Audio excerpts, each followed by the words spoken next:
मैं Daya Singh, all India peace mission. मेरा ये कहना है कि ब्लू स्टार ऑपरेशन इस देश में 1984 में हुआ, 37 साल पहले। उसमें जो हालात हमारे सामने, हमने एक देश की प्रधानमंत्री को खोया, जनरल वैद्य जो उस ब्लू स्टार ऑपरेशन का चार्ज कर रहे थे उनको खोया, और देश में आतंकवाद फैला। हमारा ये कहना है कि कहाँ हिंदुस्तान में खालिस्तान मांग रहे थे सिख ना उस समय खालिस्तान मांग रहे थे, ना किसान आज खालिस्तान मांग रहे हैं। किसान भी कह रहे हैं कि हमें हमारे हक दे दो, जो कानून है इनको वापस ले दो। उस समय भी वाटर डिस्ट्रीब्यूशन का इशू था, और वाटर डिस्ट्रीब्यूशन पर 1982 में एक धर्मी को मोर्चा लगा, जिसके हालात हमने देखे। तो हमारा ये कहना है कि आज 37 साल बाद फिर वही हालात पैदा ना हो जाए, इस बात की मुझे चिंता है। इसलिए मैं आपके बीच में आया, हमारे सामने हो। इसके पीछे का जब तक सच नहीं समझेंगे तब तक हमें रहेगा कि शायद blue star operation Indira Gandhi को इसलिए करना पड़ा कि सिखों में कोई खालिस्तान की डिमांड थी, या सिख कोई राज मांग रहे थे, या सिखों में आज भी जो हालात हमारे सामने नजर आ रहे हैं। किसान आंदोलन पंजाब से उठा और पंजाब के लोग आके बैठे। आज 6 महीने हो गए उन पंजाब के लोगों का सड़क पर बैठे। वो क्या मांग रहे हैं, इस देश से मांग क्या रहे हैं? वो कह रहे हैं कि ये जो तीन कानून हैं, ये काले कानून हैं, इनको वापस ले लो, और तो कुछ मांग नहीं रहे। पर हम क्या कर रहे हैं? हमने 6 महीने से उनको सड़कों पर बिठाया, उनको खालिस्तानी बताया, उनको अलगाववादी बताया, हमने उनको आतंकवादी बताया।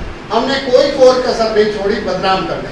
मुझे आज एक बात की खुशी है कि किसान आंदोलन ने 1920 का वही नज़ारा सिद्ध कर दिया, जब जैतों का मोर्चा लगा और नेहरू जो बाद में प्रधानमंत्री रहे, वो उस मोर्चे में जेल में भी गए। एक शांतिपूर्ण अहिंसापूर्ण एक आंदोलन था, जो अहिंसा को जोड़ते हैं। शायद सिखों जितनी जो अहिंसात्मक आंदोलन है वो शायद किसी ने आज तक ना चलाए हो, ऐसा मेरा एहसास भी। मैं समझता हूँ कि अगर कभी सिखों के इतिहास को किसी ने पढ़ना हो तो गुरु हरगोबिंद साहब। मैं मराठा की क्यों बात करता हूँ, मैं इसके पीछे के सच को क्यों आपके सामने। सिखों का और गुरु गोविंद सिंह जी का शिवाजी मराठा के साथ बहुत नजदीकी से संबंध है, समर्थ रामदास के साथ भी संबंध रहे। संत नामदेव, उसकी वाणी भी गुरु ग्रंथ साहब में आज भी अंकित है। तो मैं समझता हूँ कि हमारा मराठा से, महाराष्ट्र से, पंजाब और महाराष्ट्र के DNA का कोई बहुत नज़दीकी से संबंध है। इसलिए मैं आपके सामने इस सच को बोलने आया। और मैं आपको बात कर रहा था कि अब किसान क्या मांग रहे थे? कुछ नहीं मांग रहे थे। किसान तो कुछ बात कह नहीं रहे थे। वो कहते हैं काले कानून है, इनको वापस ले लो, इससे ज़्यादा क्या। और 6 महीने हो गए, नतीजे क्या निकलेंगे? नतीजे अगर इसको कहीं उग्रता मिली, जैसे 26 जनवरी को लाल किले पर निशान साहब झुला दिया। अब निशान साहब को झुला दिया, कोई तिरंगे को हटाकर नहीं झुलाया गया था। किसी ने भी की, किसी ने भी साजिश की, पर वो अलग से उन्होंने झुलाया गया। और लाल किले पर निशान साहब पहले बार नहीं झुलाया गया। बाबा बघेल सिंह ने, जिसने दिल्ली जीत ली थी, उस समय भी सिखों ने लाल किले पर निशान साहब झुलाया।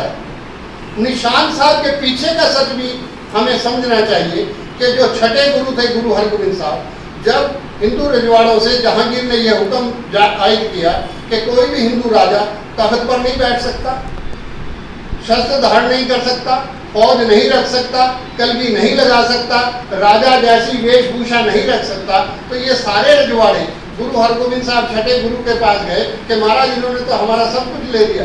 तब उस छठे गुरु ने यह हुक्म किया कि कोई बात नहीं, मैं पहला सत्याग्रह अगर कोई है, जिसको हम अकाल तख्त कह रहे हैं, पर पहला सत्याग्रह 1618 में उसी जगह हुआ जो अकाल तख्त जिसको कहा जा सकता।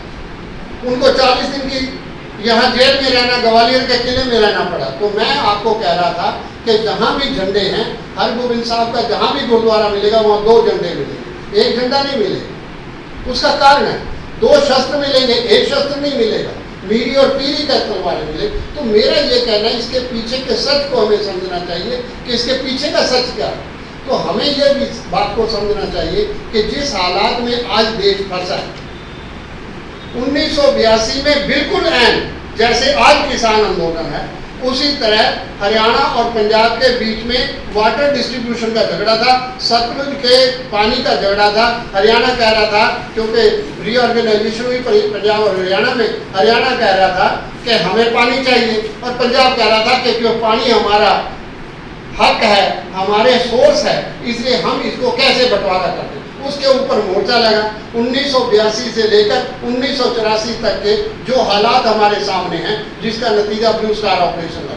मैं आज की सरकार से पूछना चाहता हूं, क्या उसी रास्ते पर सिखों को ले जाना चाहते हो जिस रास्ते पर 1982 में धकेला गया था? हमारा ये कहना है कि ये रास्ते ठीक नहीं है, ये रास्ता ही गलत है।